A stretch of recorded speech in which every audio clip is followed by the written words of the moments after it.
अगर आपके साथ ऑफेंस हुआ है और आपको एफआईआर रजिस्टर करानी है यानी कि फर्स्ट इंफॉर्मेशन रिपोर्ट, तो किसी भी पुलिस थाने में जाके आप इसे लिखवा सकते हो। अनिवार्य नहीं है कि जिस जुरिस्डिक्शन में हुआ है वहीं पे एफआईआर लिखी जाए। जनरली ऐसा ही होता है, लेकिन ये पॉसिबल नहीं है तो आप किसी भी पुलिस स्टेशन में जा सकते हो। इसे जीरो एफआईआर कहा जाता है। जिस जुरिस्डिक्शन में ये घटना घटी है तो जहां पे आप पुलिस स्टेशन में एफआईआर लिखिए वहां से ये एफआईआर ट्रांसफर हो जाती है। लेकिन जनरली हम हमारे जुरिस्डिक्शन में जाके ही पुलिस के पास एफआईआर रजिस्टर कराते हैं। अगर आप किसी भी पुलिस थाने में जाके आपकी रिपोर्ट दर्ज कराना चाहते हो और आप जो भी बोल रहे हो, जो कुछ भी इंफॉर्मेशन पुलिस को दे रहे हो, तो वो पुलिस को लिख के लेनी होती है। लिख के लेने के बाद आपको वो इंफॉर्मेशन पढ़ के बतानी पड़ती है कि आपने जो बोला वही हमने लिखा है। इसके बाद आपके सिग्नेचर लेके उस एफआरआई को यानी कि उस रिपोर्ट को पुलिस अपनी पुलिस डायरी में एंट्री करा देती है। और जरूरी नहीं है कि जिसके साथ ये ऑफेंस हुआ है वही इंफॉर्मेंट बनकर पुलिस स्टेशन में जाए अपनी रिपोर्ट दर्ज कराने। कोई भी उसके बिहाफ पे जा सकता है। अगर वुमेन के रिलेटेड ऑफेंसेस है, तो अगर कोई रेप का मामला है, अगर कोई सेक्सुअल हैरेसमेंट का मामला है, तो जो स्टेटमेंट वुमेन बताती है उसे वुमेन पुलिस ऑफिसर को ही लिख के लेना पड़ता है।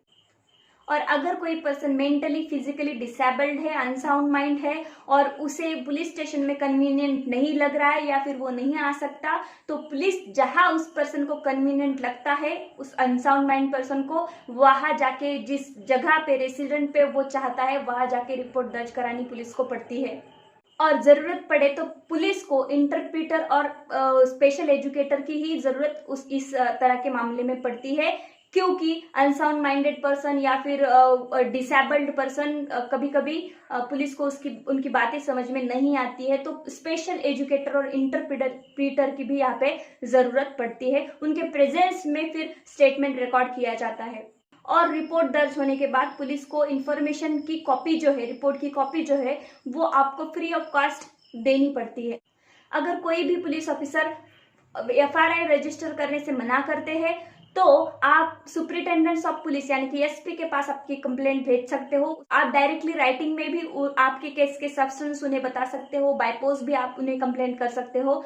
एसपी जो है इसके बाद हो सकता है खुद इस केस का चार्ज ले सकते हैं या फिर अपने किसी भी सबऑर्डिनेट ऑफिसर को इस केस का चार्ज वो दे सकते हैं। अगर इससे भी आपका काम नहीं होता है तो आप सीधे मजिस्ट्रेट के पास जाके आपकी कंप्लेंट कर सकते हो, ओरली भी और रिटर्न भी। चाहे अपराध संज्ञेय हो या असंज्ञेय यानी कि कॉग्निजेबल भी हो या नॉन कॉग्निजेबल भी हो, कोई फर्क नहीं पड़ता। आप सीधे जाके कंप्लेंट दर्ज करा सकते हो मैजिस्ट्रेट के सामने।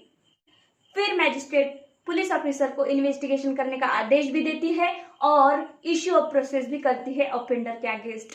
आई होप आपको फर्स्ट इंफॉर्मेशन रिपोर्ट क्या होती है और वो अगर पुलिस रजिस्टर ना करके रहे तो आगे क्या करना चाहिए हमें, तो ये अच्छी तरह से बहुत ही कम टाइम में समझ में आ गया होगा। तो थैंक यू सो मच।